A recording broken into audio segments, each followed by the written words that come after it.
बोलो विष्णु भगवान की जय हो, लक्ष्मी माता की जय हो। बंधुओं, आज मैं आपको अजा एकादशी व्रत कथा सुनाने जा रही हूँ। बंधुओं, अजा एकादशी व्रत भाद्रपद मास के कृष्ण पक्ष की 11 तिथि को रखा जाता है। अजा एकादशी व्रत समस्त पापों और कष्टों को नष्ट करके हर प्रकार की सुख समृद्धि प्रदान करता है। बंधुओं, अजा एकादशी के दिन भगवान विष्णु के उपेंद्र रूप की पूजा की जाती है। बंधुओं, अजा एकादशी व्रत करने वाले के सभी पाप नष्ट हो जाते हैं और उन्हें मोक्ष की प्राप्ति होती है। अजा एकादशी व्रत कथा सुनने मात्र से अश्वमेध यज्ञ के बराबर पुण्य की प्राप्ति होती है। जो मनुष्य अपने मन में अजा एकादशी व्रत का संकल्प मात्र कर लेता है, उसके 100 जन्मों के पाप नष्ट हो जाते हैं और जो रात्रि जागरण करते हैं, उनकी आने वाली 10,000 पीढ़ियां स्वर्ग में जाती हैं। वे नरक के दुखों से छूटकर प्रसन्नता के साथ विष्णु लोक को जाते हैं। जो फल समस्त तीर्थों में स्नान करने से प्राप्त होता है, वही पुण्य अजा एकादशी की रात्रि को जागरण करने वाले को प्राप्त होता है। बंधुओं, इस संसार में जितने भी तीर्थ हैं, उन सब के स्नान, दान आदि का फल अजा एकादशी व्रत से मिलता है। इसलिए सब कर्मों को त्याग कर भगवान की प्रसन्नता अर्थ अजा एकादशी व्रत सबको करना चाहिए। जिसने एक बार भी अजा एकादशी व्रत किया है, वह मोक्ष का अधिकारी हो जाता है। मन, कर्म, वचन तीनों प्रकार के पाप इस रात्रि को केवल जागरण मात्र से नष्ट हो जाते हैं। बंधुओं, जो कोई भी अजा एकादशी के दिन भगवान की प्रसन्नता अर्थ स्नान, दान, यज्ञ आदि करते हैं, वे अक्षय पुण्य को प्राप्त करते हैं। जो मनुष्य भगवान को कदम के पुष्प अर्पित करता है, वे कभी यमराज के दर्शन नहीं करता। गुलाब के पुष्पों से भगवान का पूजन करने वाले को मुक्ति प्राप्त होती है। जो बकुल और अशोक के फूलों से भगवान का पूजन करते हैं, वे सूर्य और चंद्रमा के रहने तक किसी प्रकार का शोक नहीं पाते। जो मनुष्य सफेद या लाल कनेर के फूलों से भगवान का पूजन करते हैं, उन पर भगवान अत्यंत प्रसन्न रहते हैं। वे करोड़ों गौओं के दान का फल पाते हैं। जो दूर्वा के अंकुरों से भगवान की पूजा करते हैं, उन्हें 100 गुना फल प्राप्त होता है। जो शमी के पत्र से अथवा चंपा के फूलों से भगवान का पूजन करते हैं, वे मनुष्य फिर संसार में नहीं आते। जो मनुष्य केतकी पुष्प भगवान को चढ़ाते हैं, उनके करोड़ों जन्म के पाप नष्ट हो जाते हैं। पीले और लाल वर्ण के कमल पुष्पों से भगवान का पूजन करने वाले श्वेत द्वीप में निवास करते हैं। बंधुओं, इसलिए एकादशी के दिन भगवान को जो भी पुष्प आपको मिले, जरूर अर्पित करें। भगवान को तुलसी दल अवश्य चढ़ाएं।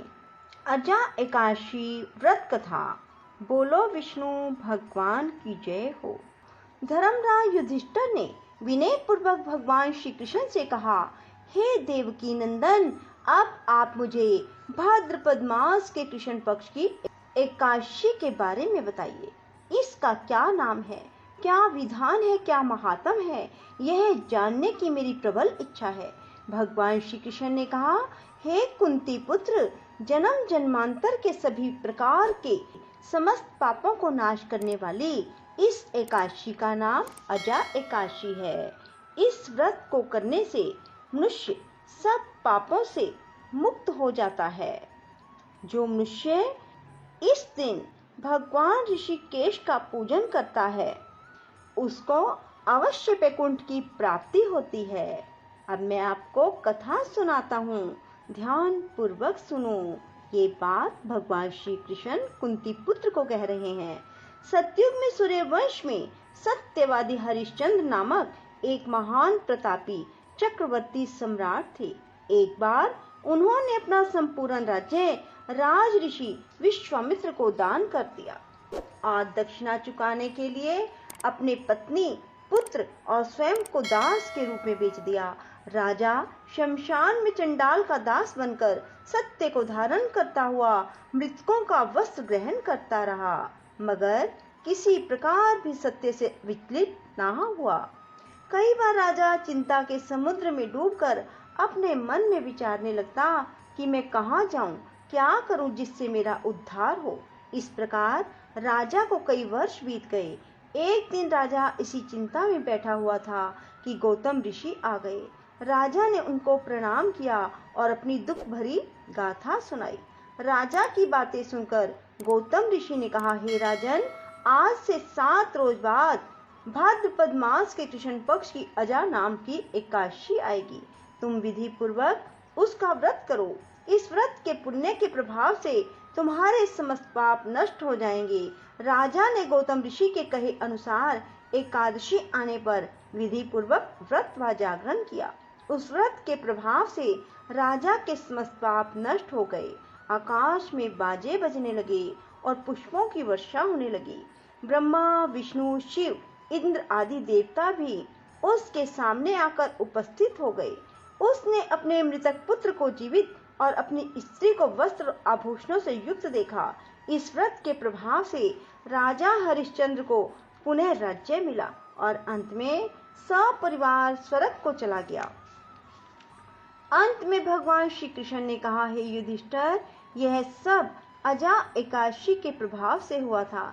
जो मनुष्य विधि पूर्वक इस व्रत को करते हुए रात्रि जागरण करते हैं, उनके समस्त पाप नष्ट होकर अंत में स्वर्गलोक की प्राप्ति होती है। इस एकादशी की कथा को श्रवण मात्र से ही अश्वमेध यज्ञ का फल मिलता है। बोलो विष्णु भगवान की जय हो। राधे राधे। जय श्री कृष्णा। बंधुओं, एकादशी के दिन भूल कर भी इन कार्यों को ना करें, वरना आपको एकादशी व्रत का फल प्राप्त नहीं होगा। भूल कर भी एकादशी के दिन बाल ना कटवाएं और ना ही धोएं। एकादशी के दिन चावल ना खाएं। किसी की निंदा ना करें और ना ही किसी का दिल दुखाएं। एकादशी के दिन नाखून आदि ना काटें। एकादशी के दिन सारा दिन नाम जाप में बिताएं। श्री कृष्ण गोविंद हरे मुरारी, हे नाथ नारायण वासुदेवा। श्री कृष्ण गोविंद हरे मुरारी, हे नाथ नारायण वासुदेवा। श्री कृष्ण गोविंद हरे मुरारी, हे नाथ नारायण वासुदेवा। श्री कृष्ण गोविंद हरे मुरारी, हे नाथ नारायण वासुदेवा। श्री कृष्ण गोविंद हरे मुरारी, हे नाथ नारायण वासुदेवा।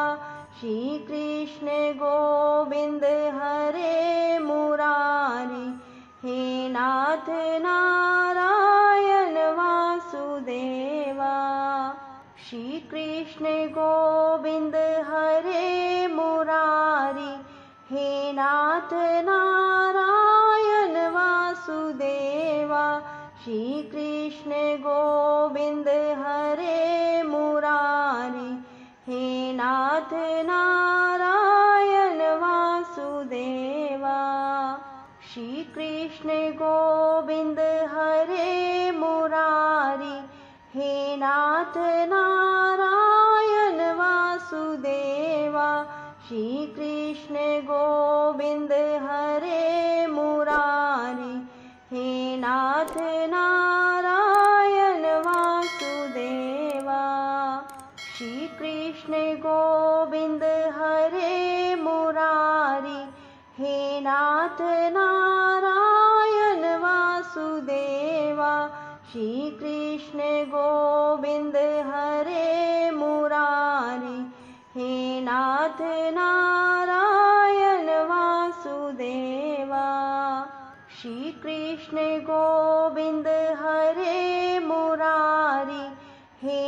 नाथ नारायण वासुदेवा, श्री कृष्ण गोविंद हरे मुरारी। हे नाथ नारायण वासुदेवा, श्री कृष्ण गोविंद हरे मुरारी। हे नाथ नारायण वासुदेवा, श्री कृष्ण गोविंद हरे मुरारी। हे नाथ नारायण वासुदेवा, श्री कृष्ण गोविंद हरे मुरारी। हे नाथ नारायण वासुदेवा, श्री कृष्ण गोविंद हरे मुरारी। हे नाथ नारायण वासुदेवा, श्री कृष्ण गोविंद हरे मुरारी। हे नाथ नारायण वासुदेवा, श्री कृष्ण गोविंद हरे मुरारी। हे नाथ नारायण वासुदेवा, श्री कृष्ण गोविंद हरे मुरारी। हे नाथ नारायण वासुदेवा, श्री कृष्ण गोविंद हरे मुरारी। हे नाथ नारायण वासुदेवा, श्री कृष्ण गोविंद हरे मुरारी। हे नाथ नारायण वासुदेवा, श्री कृष्ण गोविंद हरे मुरारी। हे नाथ नारायण वासुदेवा। राधे राधे, जय श्री कृष्णा। बंधुओं, यदि आपको हमारी ये कथा पसंद आए तो इसे लाइक करने के साथ साथ शेयर अवश्य करें और कमेंट बॉक्स में राधे राधे लिखकर पुण्य के भागी बने। धन्यवाद।